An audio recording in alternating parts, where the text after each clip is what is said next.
கரூரில் நடந்தது பெருந்துயரம், கொடுந்துயரம். இதுவரை நடக்காத துயரம், இனி நடக்கக்கூடாத துயரம். மருத்துவமனைக்கு நான் நேரில் போய் பார்த்த காட்சிகள் இன்னும் என் கண்ணை விட்டு அகலலை.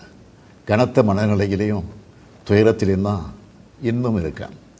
செய்தி கிடைச்சதும் மாவட்ட நிர்வாகத்தை முடுக்கிவிட்டு எல்லா உத்தரவுகளையும் பிறப்பித்த பின்னாலும் என்னால் வீட்டில் இருக்க முடியல. உடனே அன்றைக்கி நைட்டே கரூருக்கு போனேன்.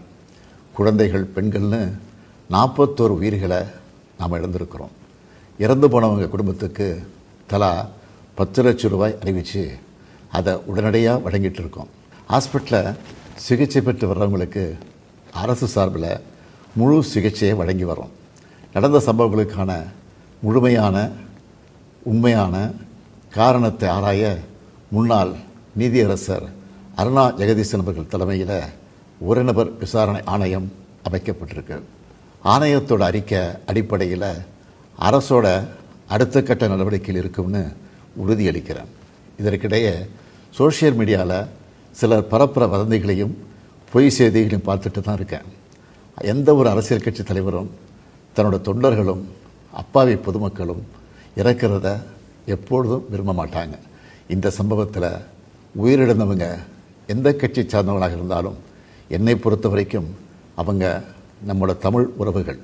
எனவே சோகமும் துயரமும் சூழ்ந்திருக்கக்கூடிய இந்த நிலையில் பொறுப்பற்ற முறையில் விஷமத்தனமான செய்திகளை தவிர்க்கணும்னு கேட்டுக்கிறேன்.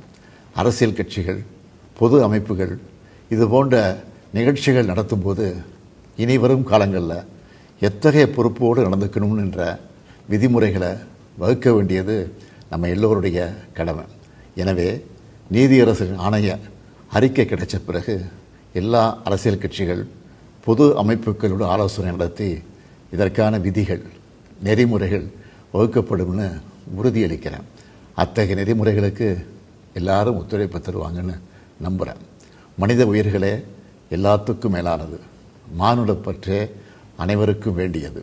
அரசியல் நிலைப்பாடுகள், கொள்கை முரண்பாடுகள், தனி மனித பகைகள்னு எல்லாத்தையும் விலக்கி வச்சுட்டு எல்லாரும் மக்களுடைய நலனுக்காக சிந்திக்கணும்னு கேட்டுக்கிறேன். தமிழ்நாடு எப்போவுமே நாட்டுக்கு பல வகைகளில் முன்னோடியாகத்தான் இருந்திருக்கு.